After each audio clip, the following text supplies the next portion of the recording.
What is up, guys? Welcome back to another video. Today, as you guys can tell by the title and thumbnail, I did get a new addition for that tank right there, the 20-gallon long planet tank. And I'm also going to kind of give you guys an in-depth update on some of the tanks, not all of them, because it's been a minute since I've shown any of the tanks. It seems like the last several videos have been nothing but outdoor videos, so I'm trying to get back to more of the aquarium stuff as well. Before I show you guys what I got for the tank, check it out. All the plants are doing great. The cryptocorn, I mean, it is just really taken off here lately. The hair grass is starting to do a lot better, and I took out the two pieces of spiderwood that were in here. There was one back there, and there was one back there.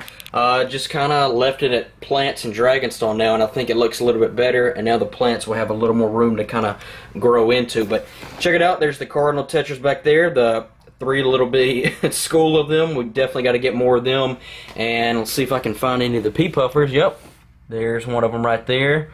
There's more in here. We'll feed these guys later on. We'll feed them a good bit of some bloodworms, which is like the main thing that I feed them, and we'll get them all kind of coming out here. But I told you guys that the bottom feeder that I wanted to end up getting for that tank were some Pandagara, and it just seemed like we haven't been really able to get them at the store. Been trying for a while. So last week we did get in some really nice sized yo-yo loaches.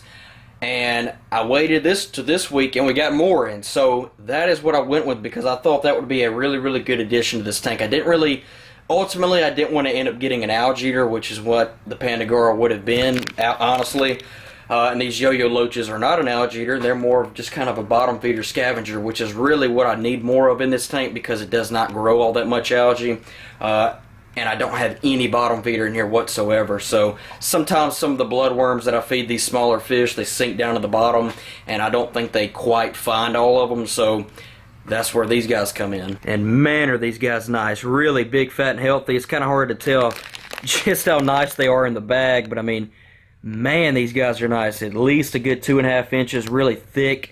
You can tell they've been chomping down on something. So I'm going to go and set those guys in there, and now we can get a little better look at them. Check them out, though. I mean, that is as nice as it gets when it comes to yo-yo loaches, or really any kind of loaches, to be honest with you. So we'll let them sit for a few minutes and get them on in there. Just dropped some pellets in here for these guys. I figured I would show this tank because there's a few things I want to update you guys on in here. This is the, I don't even want to call it African cichlid tank anymore, because it's not all African cichlids. But everybody's doing good. The Electro Blue Jack Dempsey's, the Frontosas, Synodontis, Leprinus, and this guy. This is the newest addition. I was thinking about making a video on this guy, and then I didn't. This is an OB Compressiceps. I didn't even know it was a thing. I know what a Compressiceps was, but I did not know they had an OB Compressiceps, and we got some of these in a few weeks ago at the store.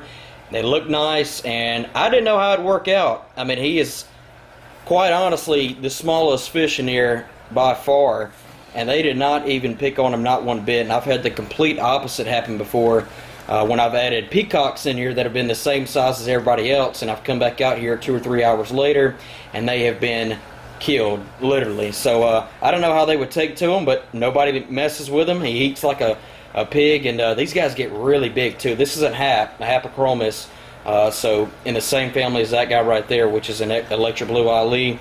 So we'll see how he does in here. He's only been in here about 2 weeks now, but he has done great, and like I said, eats like a pig. You know, it's a really thin fish too. I mean, look at that. That is a really thin fish, and I'm shocked at how much he can eat. But anyways, let me show you guys one other fish in here. That guy right there, that is a sulphurhead peacock. I got him, I don't think I made a video on him when I got him, but I got him about 6 months ago when he was about half that size. Didn't have any color whatsoever, was just a black peacock with a white stripe on his forehead, and look how much he has matured. He's become one of the nicer fish in here, with that blue around his gill and around his face, and then his stripe on top of his head has started to get a lot more gold in it. So he has turned into a really, really good looking fish in here. So overall, like I said, everybody's doing great in here. Everybody's getting along, and I kind of want to leave the tank how it is right now. I'm very, very picky as to any fish that I add to this tank, because I want to make sure all of them gel well together, and also they look nice in here as well. And everybody's doing great right now. So this is a tank that I don't show all that much. It's just a little 5-gallon, but I call it my beta tank. But we also have one lonely little neon in here, and then a few ember tetchers, and then there's also an Otis sinkless, which is right there. I've had that guy for about 2 years now, and he's done really well in here.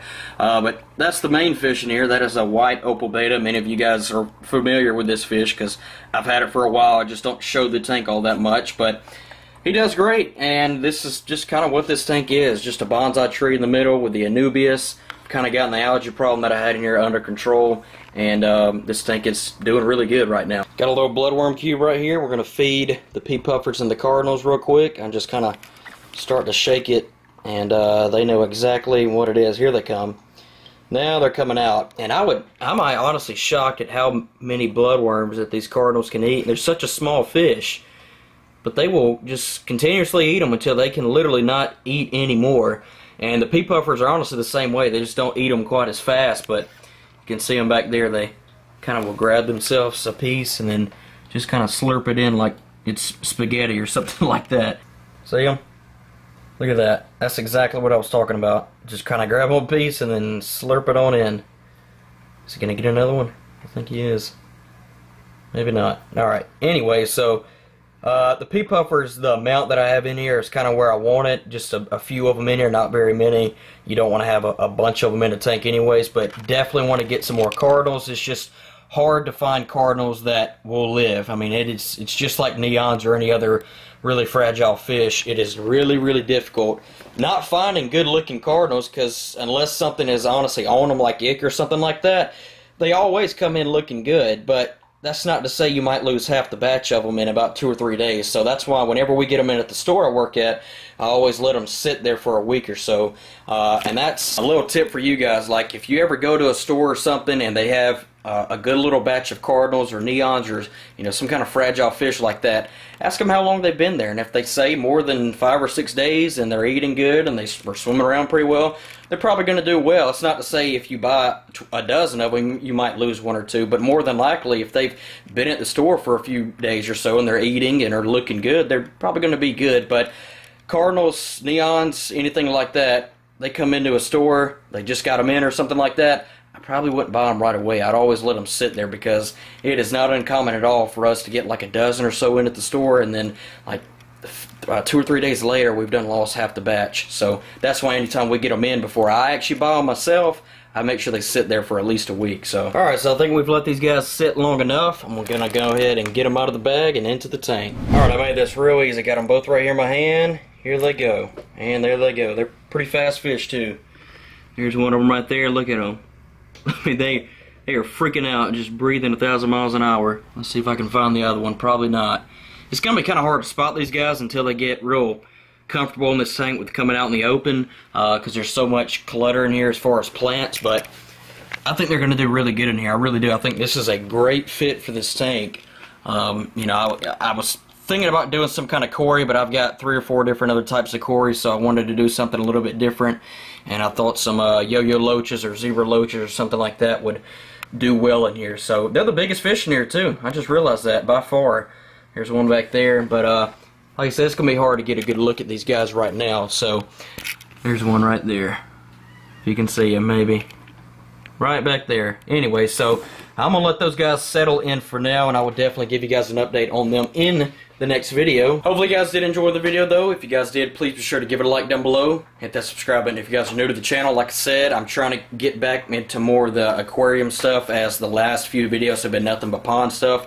There will still be pond videos and pond updates and stuff like that, because it is starting to get colder and colder, and I want to kind of keep you guys updated on the heating situation of the big pond at least. But everybody's doing well. The marble achara catfish that I moved into the big pond last video, he's doing well, and pretty soon I'll be moving the other one, and that'll be the final fish in that pond for a while. Thanks for watching as always though, guys, and with that being said, I'll catch you guys in the next video. Peace.